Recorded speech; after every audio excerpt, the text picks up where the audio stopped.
We need safety to be a priority, especially in downtown Vancouver right now. The Downtown Vancouver Business Improvement Association, which patrols 90 blocks of the downtown core, is calling for action from whichever party forms government next after an incident with one of their safety ambassadors on Saturday morning.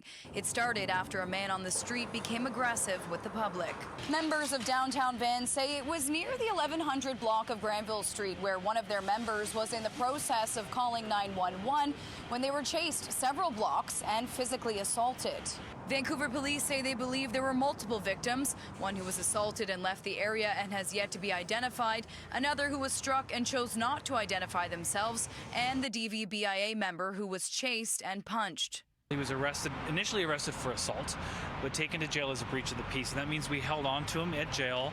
We kept him in our custody until there was no longer a tenor of violence in his behavior, and we believed it was safe to, again, let him free. Recently launching their Better Safe Than Sorry campaign, Downtown Van is now renewing their calls for all political parties to prioritize community safety in the upcoming provincial election. We're asking for this holistic approach to addressing safety downtown, comprehensive support for individuals living with mental health and addiction. We're looking for the issue of repeat offenders to be addressed, and we're looking for further investments into law enforcement. VPD confirmed the suspect, a man in his 30s, is known to police and has a history of mental health issues. They also say it's believed he was under the influence of drugs during the incidents. Both Downtown Van and police say they're witnessing an alarming amount of hostility and aggression in the city. It makes us question, how many times does this happen?